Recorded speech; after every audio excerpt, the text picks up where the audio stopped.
अस्सलाम वालेकुम class page number 232 पे आएँ। आपका नेक्स्ट एंड लास्ट टॉपिक है इस चैप्टर का इंडेंजर्ड स्पीसीज़।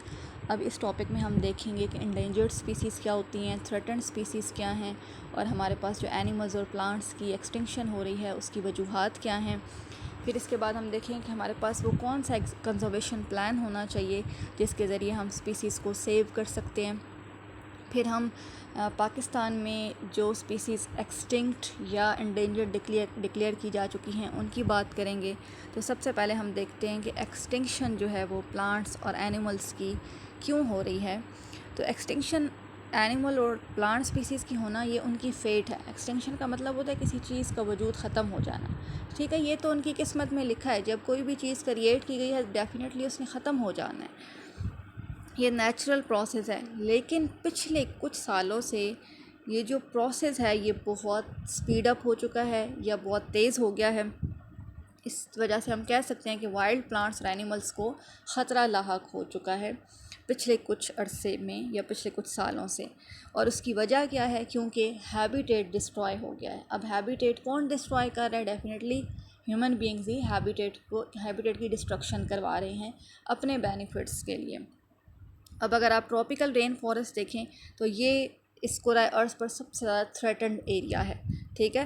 तकरीबन 44% से तक 44% तक इसका एरिया डिक्रीज़ हो चुका है, या इसकी जो हदूद थी वो तकरीबन 44% तक डिक्रीज़ हो गई है।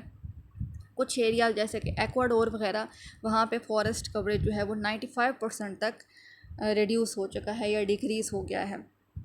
अब जैसे ही हैबिटेट रिड्यूस होता है या डिक्रीज़ होता है तो हमारे पास हज़ारों के हिसाब से एक्सटिंक्शंस हो जाते हैं, क्योंकि जब कोई भी हैबिटेट डिस्ट्रॉय होगा डेफिनेटली वहाँ पे एनिमल्स और प्लांट्स मौजूद होंगे तो वो ख़त्म होना शुरू हो जाएंगे।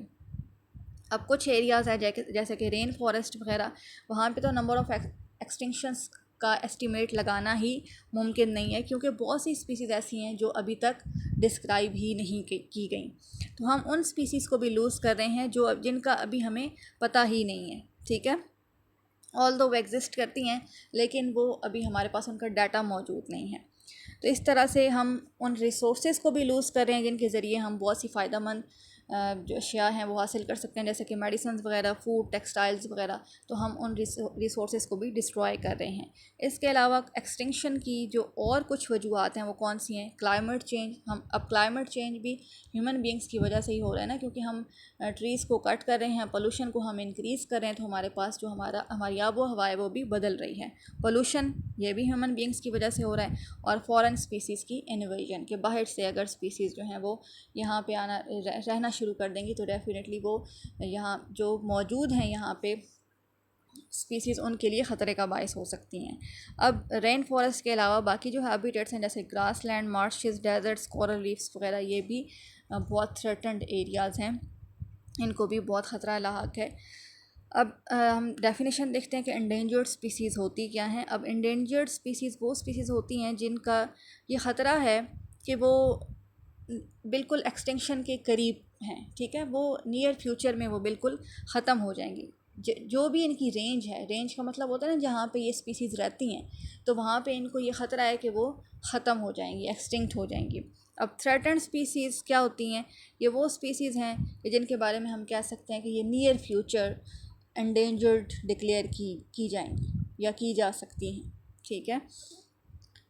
अब स्पीसीज़ को सेव करना बहुत ज़रूरी है, बजाय इसके कि कुछ इंडिविजुअल्स किसी स्पीसीज़ के रह गए हैं। फॉर एग्जांपल आपके पास स्पीसीज़ हैं, उसके एक स्पीसीज़ है, उसके सिर्फ पूरी दुनिया में या पूरी रेंज में उसके सिर्फ 100 इंडिविजुअल्स बाकी हैं। आप बजाय इसके कि उनको प्रिजर्व करना शुरू कर दें, वो भी आप किस हद तक प्रिजर्व कर सकते हैं? आप प्रिजर्व तो नहीं कर सकते। बेहतर यह है कि आप स्पीसीज़ को सेव करें, उनको बचाएं, उनका हैबिटेट आप डिस्ट्रॉय ना करें, ठीक है।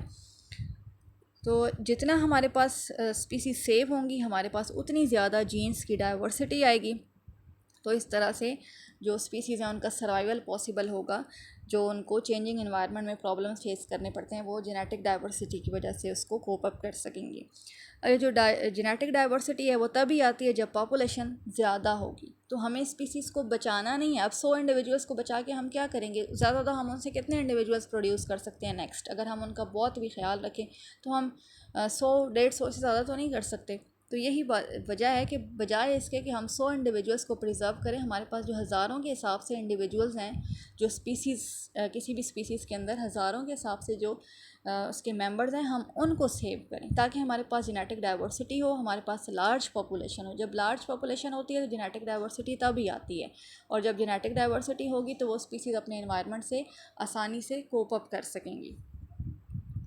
अब इंडेंजर्ड स्पीसीज़ को अगर हम प्रिजर्व करना चाहते हैं, ठीक है, अभी प्रिजर्वेशन की बात करें, उन इंडिविजुअल्स के जो स्पीसीज़ जो हैं इंडेंजर्ड करार दी जा चुकी हैं कि उनके कुछ इंडिविजुअल्स बच गए हैं और हो सकता है कि वो नियर फ्यूचर में बिल्कुल पूरा और से ख़त्म हो जाए, तो उनको प्रिजर्व करने का हमारे पास एक प्लान होना चाहिए। तो वो कंजर्वेशन प्लान जो है उसके आप कुछ कंपोनेंट्स देख लें। फर्स्ट कंपोनेंट ये है कि आपके पास नेशनल पार्क का ग्लोबल सिस्टम होना चाहिए। ग्लोबल सिस्टम का मतलब पूरी दुनिया में एक सिस्टम बनाना चाहिए जिसमें नेशनल पार्क्स आप बनाएं, और उसमें आप जो लैंड का एरिया है और जो वाइल्ड लाइफ कॉरिडोर्स हैं उनको प्रोटेक्ट करें इस तरह से कि वो जो वाइल्ड लाइफ है या जो लिविंग ऑर्गेनिजम्स हैं उनको नेचुरल हैबिटेट मिले, और वो नेचुरल एरियाज़ में अगर एनिमल्स हैं तो वो मूव कर सकें। ठीक है, तो नेशनल पार्क इसी तरह का ही होता है कि एक बहुत बड़ी लैंड पे आप एक इस तरह का सिस्टम बना देते हैं कि जिसमें प्लांट्स भी होते हैं, एनिमल्स भी होते हैं, और उनको एक जैसे वाइल्ड लाइफ होती है ना उसी तरह का इन्वायरमेंट दिया जाता है जैसे वो वाइल्ड इन्वायरमेंट होता है। लेकिन ये अंडर ऑब्जर्वेशन होता है कि आप इसको चेक एंड बैलेंस इस पे प्रॉपर रख सकते हैं। अब नेक्स्ट आपके पास है सेकंड कि आप लैंडस्केप्स को प्रोटेक्ट करें, और इसके अलावा मल्टीपल यूज़ एरियाज़ जिसमें आप प्राइवेट एक्टिविटी कंट्रोल करवा सकते हैं। मतलब उसमें अगर कोई सैर व तफरी के लिए आना चाहते हैं लोग तो वो आ सकते हैं, लेकिन कंट्रोल्ड वे में।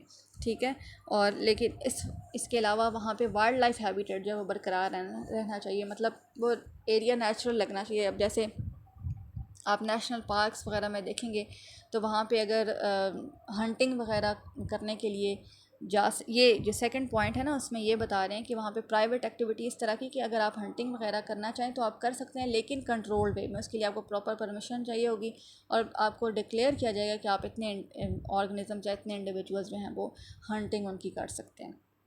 तो इस तरह के एरियाज़ जो हैं हमें बिल्डअप करने चाहिए। थर्ड, अब आपके पास जो पॉइंट है वो इसमें यह है कि ज़ू और बोटेनिकल गार्डन हमें बनाने चाहिए जिसके ज़रिए हम स्पीसीज़ को प्रोटेक्ट कर सकते हैं, उन स्पीसीज़ को जो कि नियर फ्यूचर में एक्सटिंक्ट होने वाली हैं। ठीक है, उसके बाद अब लास्ट पे आपको बता रहे हैं कि इंडेंजर्ड स्पीसीज़ जो पाकिस्तान में हैं वो कौन कौन सी हैं। चीता है, टाइगर है, एशियन लाइन है, इंडियन राइनोसेरस है, चीयर फीजेंट है, ये चीयर फीजेंट बर्ड है, क्रोकोडाइल है, गेवियल है। ये स्पीसीज़ जो हैं, सॉरी ये एक्सटिंक्ट स्पीसीज़ हैं। ठीक है, ये एक्सटिंक्ट हो चुकी हैं। अब हम इंडेंजर्ड स्पीसीज़ की बात करेंगे, वो कौन सी हैं। इंडस डॉल्फिन है, ब्लैक बक है, ब्लैक बक हिरन को कहते हैं, काला हिरन होता है। कॉमन लेपर्ड है, ग्रेट इंडियन बस्टर्ड है, ये बर्ड है। होबारा बस्टर्ड, ये भी बर्ड है। वाइट हेडेड डक है। मार्बल टी भी डक की तरह ही होती है। तो ये एनिमल्स जो हैं ये नियर टू एक्सटिंक्शन है। ठीक है, उसके बाद आपको बता रहे हैं कि डेजर्ट्स हैं, सब माउंटेनस ट्रैक्ट हैं, वेटलैंड्स हैं, ये सारे हैबिटेट्स पैरल मीन ख़तरे में हैं। ठीक है, तो हमें इनको प्रोटेक्ट करना होगा। इंडेंजर्ड स्पीसीज़ जो प्लांट्स की हैं वो तकरीबन 500 से भी ज़्यादा स्पीसीज़ प्लांट्स की इंडेंजर्ड डिक्लेयर हो चुकी हैं। ठीक है,